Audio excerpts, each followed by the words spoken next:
I thank you all so much for joining us for our extended panel of the Georgia vote. If you were watching us on Sunday or if you weren't watching us, we are going to dive into some topics of this week. Joining us in our panel this week is Fred Hicks, Democratic strategist, Stephen Lawson, Republican strategist, as well as Greg Bluestein, political reporter from the AJC. And he's basically pretty much everywhere. You might catch Greg anywhere you watch TV. Well, thank you guys so much for being here. We do want to start the panel on a somber note. This week was a hard week for a lot of people. We saw an assassination of a man who had a lot of political influence. He was instrumental in getting a lot of the young vote for President Donald Trump. And he really spoke his mind at different college campuses. On the show, we spoke a little bit about it, but we want to dive in a little bit deeper. Stephen, I want to start with you because you brought up something. You brought up the rhetoric that had been talked about across the aisle, right? And Fred, you mentioned that it's not just Democrats, it's Republicans. Let's dive into that rhetoric talk because we continue to see this name calling. We continue to see blame here, blame there, and no accountability. Where is the line drawn here? And what do we have to see for it to stop? Where does it come from? Is it the media? Is it politicians? Is it the people on social media? I think it's everybody. I think it's across the board. You know, I think, again, as I said, we've got to stop looking at people that we disagree with as the enemy and that politics is the end-all, be-all. We have to, you know, start thinking of them as human beings and people that we treat with respect and grasp that humanity. And so I would just encourage everybody, again, yes, whether you're on the left side of the aisle or the right side of the aisle, to tone down the rhetoric, but start to view people as people. Put down the phones. Go hug your family. Go call that person that you may have had a disagreement with and say, hey, I disagree with you, but I respect you and I value you as a human being. That's where it's got to start ultimately. What you're saying here reminds me, if you saw some of the remarks of Republican Utah Governor Spencer Cox over the past few days, and on Friday morning at a press conference when authorities announced that a suspect had been taken into custody, he said that the assassination of Charlie Kirk and the fact that it happened while he was speaking on campus, while he was exercising his First Amendment right of free speech, free expression, this was his quote, he said it makes it more difficult for people to feel like they can share their ideas, that they can speak freely. That's what makes political violence so uniquely toxic to the American body politic. Greg, do you agree with that? Do you think Governor Cox is right about this? Yeah, well, he's been sort of living this ideal for a long time in Utah.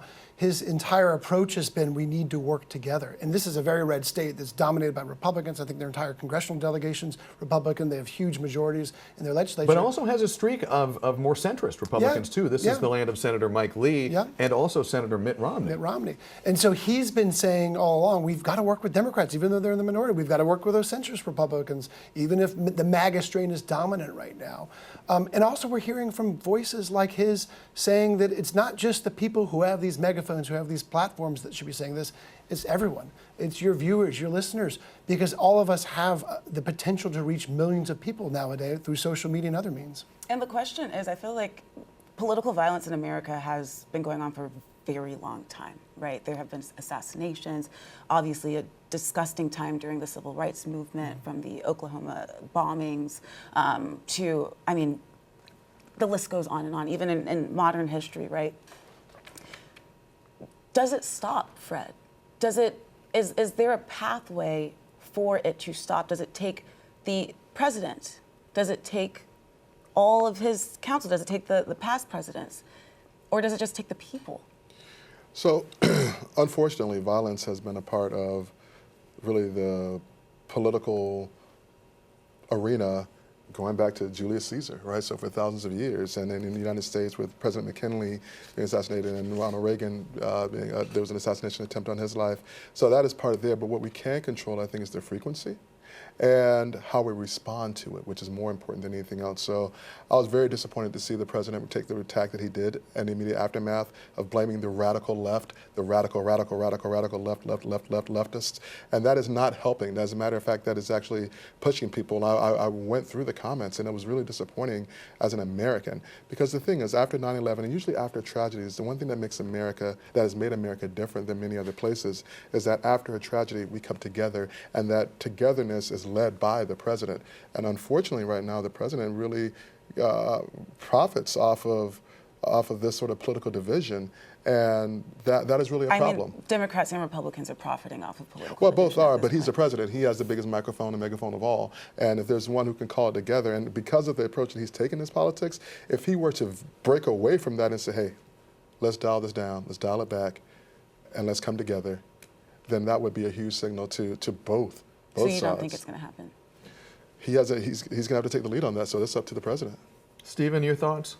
I disagree somewhat. I mean, I think it takes all of us, but I think, and certainly it's on the president, it's on everybody, but you have to remember that this is someone who came within a half an inch of being assassinated himself by someone who was on the left and who espoused this thing. They found his history was he was on the right. He was on the left, Stephen. Gotta correct that. There was also a bullet in the person that shot Charlie Kirk's that said, "Come get it, fascist." That is a direct link, Fred. The shooter was the son of a Utah. And until we are serious, about calling it out and condemning it and saying this is not normal, we cannot tolerate this. We cannot get away with people calling people Nazis and fascists and threats to democracy.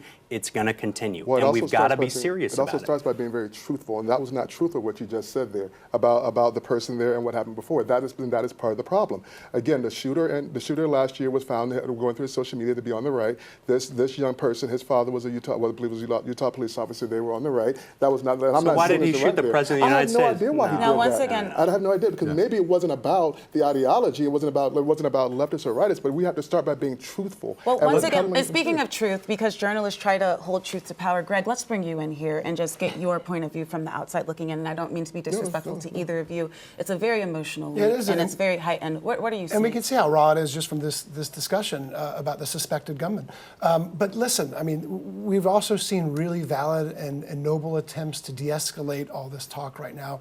And Fred is right. And the president kind of leaned into that sort of rhetoric. We've also seen Democratic leaders and sometimes leaning into that rhetoric as well. And there's overall calls to just de-escalate. Let's not use those sort of villainization tactics to describe the opponents on the left or the right in those sorts of terms. And it has wound up our sense of what politics is today.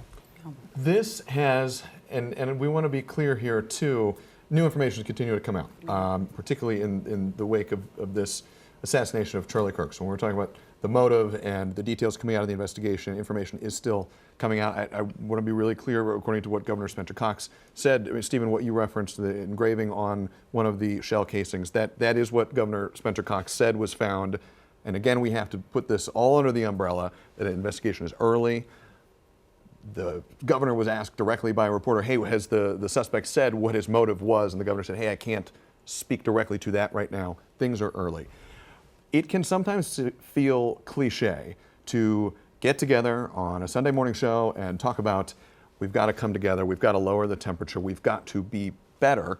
But that's also an integral part of the American experiment.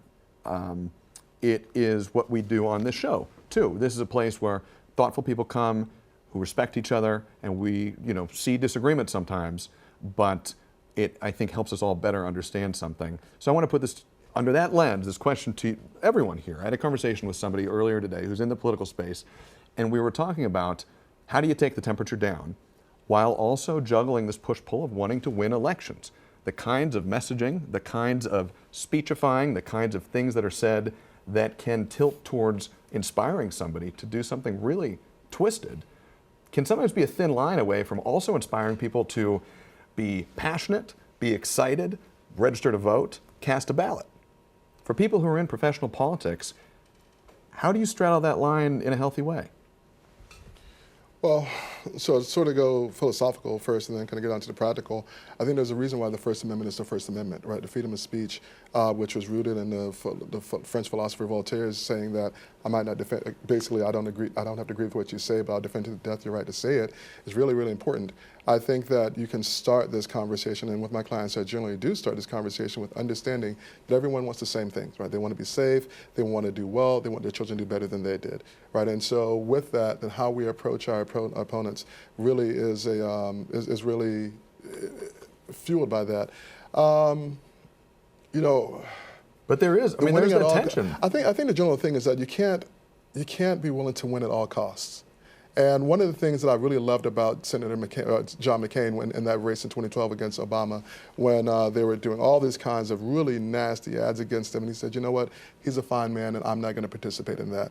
That was a real big moment. Or when we saw former President Bush and former President Clinton get together on aid relief and things like that, they're saying, listen, you know what, there have to be some lines that the consultants are willing to go across that, where the candidates are saying, yeah, you know what, I'm not going to do that.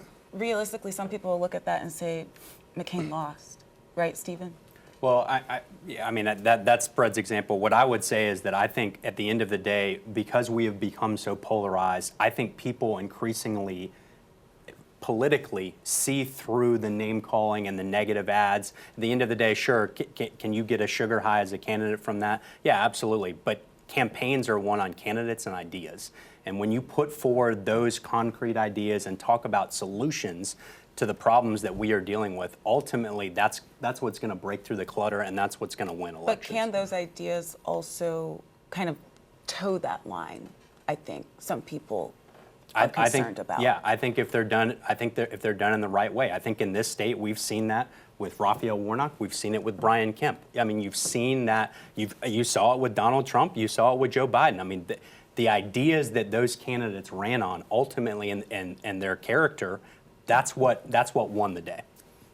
Greg, final word to you. Yeah, I mean, sometimes they win based on their ideals and their policies, and sometimes we see candidates lean into just the attacks, and that can help too. Polarization, conflict helps these candidates in some ways as well. And so we've certainly seen campaigns that were marked more by the attacks on their opponents, whether they be as radical socialists or liberals or anti-democratic, anti-democracy, far right leaners. Either way, those are the sorts of the language that we've seen more and more in today's politics. And yeah, those candidates also have their own policies and principles, but we're seeing more and more negative invective that I've seen in modern Georgia politics. Earlier on Friday, and I think this is a good place to end it, the Utah Governor Spencer Cox said this when he was asked by a foreign reporter if the assassination of Charlie Kirk was a watershed moment in America. He said, and this is a quote, "I absolutely believe that this is a watershed in American history. The question is what kind of watershed and what that chapter will be as it is written." Guys, thank you for your perspective. Thanks for being here. Thanks for engaging with respect and honesty and sometimes disagreement. But we appreciate you all so much. Absolutely. And before we go, just a message to everyone that's watching to listen to your neighbor, to speak, to engage in conversation, because it takes all of us if we're going to make this world better and end that political violence.